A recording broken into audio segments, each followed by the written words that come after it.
You're listening to an encore presentation of Life Talk with Wade Sorochan. Highlights of previous shows featuring special guests and open line discussions. Since this is a pre-recorded presentation, please do not call.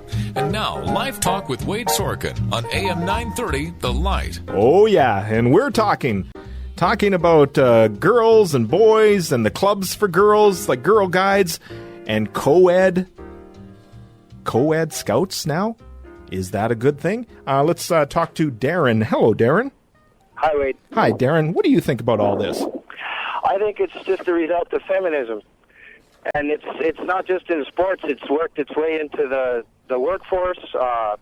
We pay for it in taxes. Demographically, we're doomed because of it, too. We don't have enough babies here. See, I was waiting for this comment, Darren, that we would equate this right back to feminism. Well, that's what it's all about. It's the equality thing, but it's gone past equality. It's gone to, like, feminist centrism almost. I've never talked to a young girl who plays on a boys' hockey team to ask her, why don't you play on that girls' hockey team over there with your friends? And I saw a news story once about this one girl who was so adamant, and it made the news, and they had lawyers and everything fighting for her to play on a boys' hockey team. And you know what her answer was, Darren? Well, the girls weren't good enough. I'm at a higher level than these girls, so I want to be challenged, so I want to play with the boys. Well, that stands to reason. I mean, it's gotten to be way past the line now, and like I said, even with taxes, Wade, I mean, we pay millions of dollars every year for subsidies for women, and if you can afford to go out and work, go out and work, but don't go out and work and make me pay for your children. I mean, it's gone way past hockey. It's into the school board. I have a 10-year-old son that attends Edmonton Public School. And if he shows any inklings of acting like a boy, it's called aggression and bullying. It's disgusting the way things are. Wow. All right, Darren, thanks for your comment. Appreciate it. Thanks, Wade. All right, there you go. What do you think about what Darren just said? He says this is beyond hockey and scouts. This goes right back to feminism, and it's everywhere. I think we've opened up a Pandora's box. Let's talk to Veronica out in Spruce Grove. Hi, Veronica. Hello. I'm driving in my car, so I won't take up too much time. Okay. But because I just turned on the radio, so I wasn't sure what was discussed about why girls have to be in Boy Scouts. Because my first thought was, if families or parents or girls feel that they want to be involved in Boy Scouts because of whatever reasons, why don't they address Girl Guides to incorporate those things so that they don't have to be in Boy Scouts? They just adjust the Girl Guides programs and activities accordingly, because obviously they've changed their desires. I don't know if it's camping or, helping old ladies across the street. I don't know what the difference is really between Girl Guides and Boy Scouts, but I kind of agree with the last caller, and I'm a woman. I have raised my boys to be gentlemen, and they stand out like sore thumbs because they hold doors open, stand in line. They'll let a girl go first. Not every girl, but if there's a girl behind them, they'll let at least one girl go first. It is rare. And, yeah, feminine annoys me, too. It really does. Veronica, good points. Thank you. All right, she said it. And it comes down to, why can't we let the boys be boys and turn into strong, godly men, and let the girls be girls and grow up into strong women? Good question. What is behind this movement of girls that want to be in the boys' clubs or on the boys' hockey team? What is behind that? Let's head out to Red Deer and talk to Barb. Hello, Barb. Hi, Wade. How are you? Hey, Barb. If I felt any better, I'd have to be restrained. Oh, well, that wouldn't be very good when you're trying to do your show. I know. I'm a first-time caller, by the way. Well, welcome. I listen to your show every afternoon. I drive a delivery vehicle, so you're on there all the time. And I finally got you into my cell phone, so I said today I can call. Because I have a daughter that plays hockey. Good. And she plays on a co-ed team?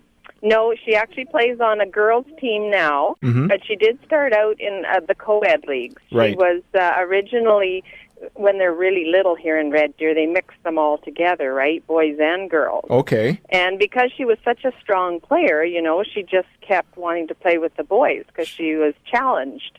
And I think it's kind of an athletic thing, too, because I think I was the same way as a girl. I love to compete with the boys, being athletic, right? You Sure. get that better challenge. But we really found as parents that when she got to about the 8- and 9-year-old level, that the dynamics were really changing in the dressing room with being boys and girls in there.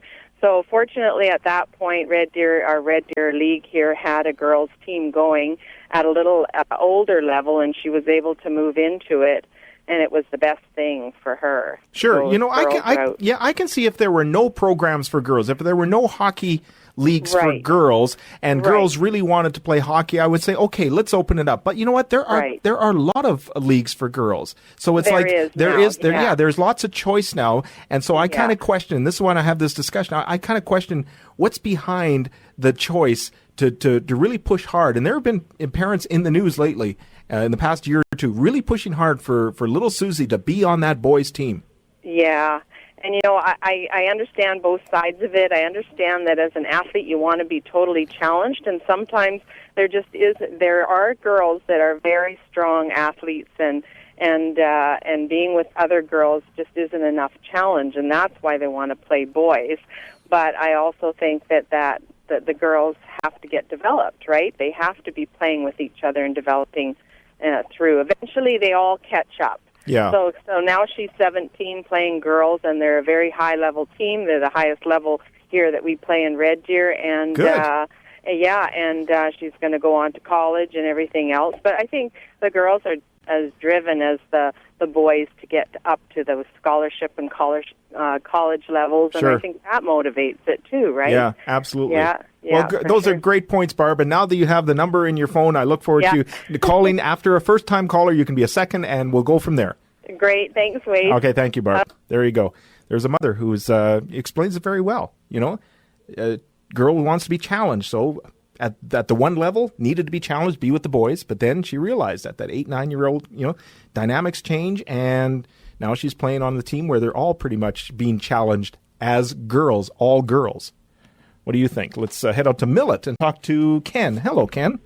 How's it going today, sir? Hey, Ken, I'm doing well. Actually, Ken, if I felt any better today, I would feel like singer Timothy B. Schmidt of the Eagles.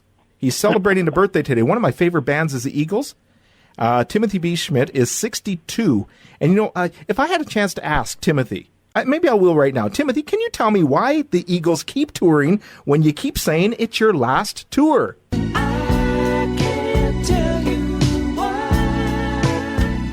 He can't tell me why, Ken.